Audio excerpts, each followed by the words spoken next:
Welcome to SS TV5 ప్రేక్షకులకు నమస్కారం. మెదక్ జిల్లా తూప్రాన్ డివిజన్ పరిధిలోని మాసాయిపేట మండలం పోతన్పల్లి గ్రామంలో అడవికి నిప్పు పెట్టరాదని Toopran forest range officer Ambar Singh ఆధ్వర్యంలో గ్రామస్తులకు అవగాహన కార్యక్రమాన్ని నిర్వహించారు. ఈ సందర్భంగా ఆయన మాట్లాడుతూ గ్రామానికి ఆనుకొని ఉన్న అటవీ ప్రాంతంలో అగ్ని ప్రమాదం జరగకుండా జాగ్రత్తలు తీసుకోవాలని సూచించారు. మెదక్ జిల్లాలో ఎక్కువగా ఆకు రాల్చే అడవులు ఉన్నాయన్నారు. అందువలన అడవులలో చెట్లు ఆకులు రాల్చిన తర్వాత అవి పూర్తిగా ఎండిన తర్వాత కొంతమంది అగ్గిపుల్ల మండించి ఆకులపై వేస్తే అది వెంటనే అంటుకొని అటవీ ప్రాంతం పూర్తిగా వ్యాపించి కాలిపోతుందన్నారు. అడవులలో మంటలు వ్యాపించడంతో అటవీ జంతువులు హరిమంటూ గోసపడుతున్నాయన్నారు. అభయారణ్యంలో నేల బొరియల్లో జీవించే పాములు, బల్లులు, తేళ్లు, ఎలుకలు వంటి జీవరాశులు చనిపోతున్నాయన్నారు. ఇంకా చాలా రకాల జంతు జీవాలు జీవనం కనుమరుగైపోతుందన్నారు. ఇవేగాక అడవి దున్నలు, కోళ్ళు, మనుబోతులు, కుందేళ్ళు, జింకలు, దుప్పులు, ఎలుగుబంట్లు, నక్కలు, తోడేళ్ళు, అడవి గొర్రెలు, మేకలు, చిరుతపులులు, కోతులు, కొండముచ్చులు, అడవి పందులు ఇలా ఎన్నో రకాల జీవులు అడవులలో జీవిస్తుంటాయి. అందువలన అటవీ ప్రాంతంలో జరిగే అగ్ని ప్రమాదాల వల్ల వీటి జీవనానికి జీవన మనుగడకు ప్రమాదం పొంచి ఉందన్నారు. ఈ కార్యక్రమంలో forest section officer Om Prakash, beat ఆఫీసర్లు Chiranjeevi, Mounika, deputy range officer Ravikumar, Chandrashekar, forest section ఆఫీసర్లు కిరణ్ కుమార్, కలీముద్దీన్, అటవీ అధికారులు రవికుమార్, మమత, స్నేహలత, ఖైరున్నీసా, మానస, పోతన్పల్లి మాజీ సర్పంచ్ కారింగుల సంతోష్, సిద్దిరెడ్డి, అడవి chairman Karingula Anji Reddy, society director గుల్ల సిద్దిరాములు, మాజీ సర్పంచులు తదితరులు పాల్గొన్నారు.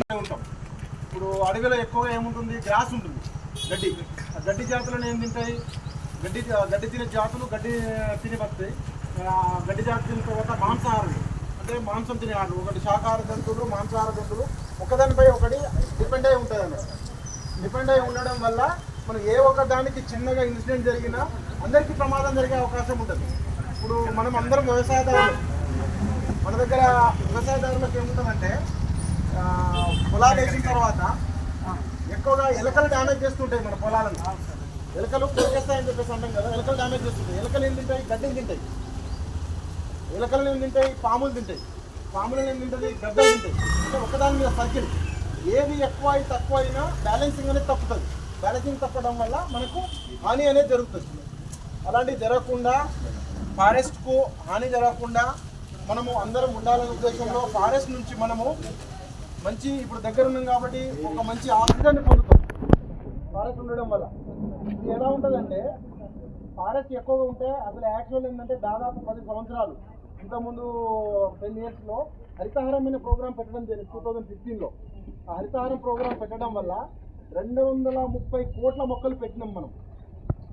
ఇది మనం మెదక్ జిల్లాలో ఉన్నాము. మనం మెదక్ జిల్లా అనేది అడవి తక్కువ ఉన్న జిల్లా, గ్రీనరీ బాగా తక్కువ ఉంటుంది. మనకు 19% ఉన్నాయి మనకు గ్రీనరీ. ఆ 19%ను మనము 33%కు పెంచడానికి 10 సంవత్సరాలు ఇప్పటికి కూడా పెడుతున్నాం. చెట్లు అనేది అది నిరంతర ప్రక్రియ పెట్టడం అనేది ఒకసారి పెడతాం ఒకసారి అనేది కాదు. 230 కోట్ల మొక్కలు పెడితే త్రూ అవుట్ మన తెలంగాణలో 7% గ్రీనరీ పెరిగింది. 7% పెట్టడం వల్ల ఈ గ్రీనరీ ఉండడం వల్ల ఏంటంటే నేషనల్ ఫారెస్ట్ పాలసీ 1988 ప్రకారము 33% గ్రీనరీ ఉండాలనేది ఒక ఉద్దేశం. 33% గ్రీనరీ ఉంటే ఏమవుతుంది, ఇప్పుడు మనకు కాలాలు 3, ఎండాకాలము, వర్షాకాలము, చలికాలం. ఈ 33% గ్రీనరీ ఉంటే ఏమవుతుందంటే ఎండ అనేది తక్కువగా కొడుతుంది.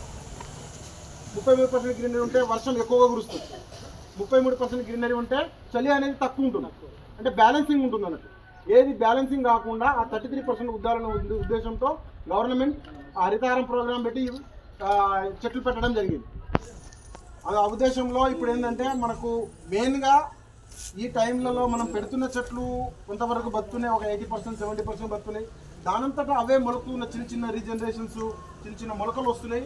ఈ ఫైర్ వల్ల చనిపోతున్నాయి. అక్కడ ఉన్న జీవజాతులు వేరే దగ్గరికి వెళ్ళిపోవడము అలాంటివి జరుగుతుంది. కాబట్టి జరగకుండా మనం ముందే మన అందరికీ ఏమన్నా ఒకవేళ చిన్న ఏమైనా జరిగినా అనుకోకుండా ఏం జరిగినా మీరు మా department beat officer section officer ఉంటారు, వాళ్ళకి ఇమీడియట్ ఫోన్ చేస్తే ఏమవుతుందంటే మా వాళ్ళు వచ్చి తొందరగా ఆపేయడం జరుగుతుంది. బంద్ చేసేస్తే కొంతవరకు జరిగే నష్టాన్ని మనం నివారించడం ఇదవుతుంది. మాకు ఏమవుతుందంటే మన దగ్గర ఇక్కడ నుంచి కూడా మనం కొంత నంబర్లు చూస్తున్నాం. సాటిలైట్ ఇమేజెస్ ద్వారా మనకు ఇమీడియట్ 15-10 minutesలో ఎక్కడైతే ఫైర్ వస్తుందో మెసేజ్ వస్తాయి ఫోన్లో. మాకు కూడా వస్తుంది. మీ విలేజ్ సర్పంచ్ నెంబర్లు కూడా ఇచ్చాం. విలేజ్ సర్పంచ్లు, వార్డు మెంబర్స్ కొద్దిగా వినండి అమ్మా. ఇటు కొన్ని వినండి. అందరికి నెంబర్లు ఇచ్చాం. ఆ నెంబర్లకి ఏమైతే మెసేజ్ వస్తుంది. మెసేజ్ వస్తే మా దగ్గర జీపీఎస్లు ఉంటాయి. ఆ జీపీఎస్ ద్వారా ట్రాక్ చేసేసి వితిన్ ఒక హాఫ్ అన్ అవర్ 1 అవర్ ముందు వెళ్ళేసి మనము దాన్ని ఆపడం జరుగుతుంది. అంతేకాకుండా ఇప్పుడు దగ్గరలో ఉన్నారనుకోండి, మేము కొద్దిగా హెడ్ క్వార్టర్ ఒక బీట్ ఆఫీసర్కి ఒక 5-6 విలేజెస్ ఉంటాయి. నేను అక్కడికి రావడానికి టైం తీసుకుంటాం. మనకి ఏమైనా తెలిసి మనం కొద్దిగా ఏమైనా పెట్టినంటే అప్పుడు ఇమీడియట్ మనం కొమ్మలతో దీంతో ఆపేస్తే అక్కడికక్కడే ఇదైపోయి మనము ఒక మంచి అడవిని కాపాడగలిగిన వారైతాం.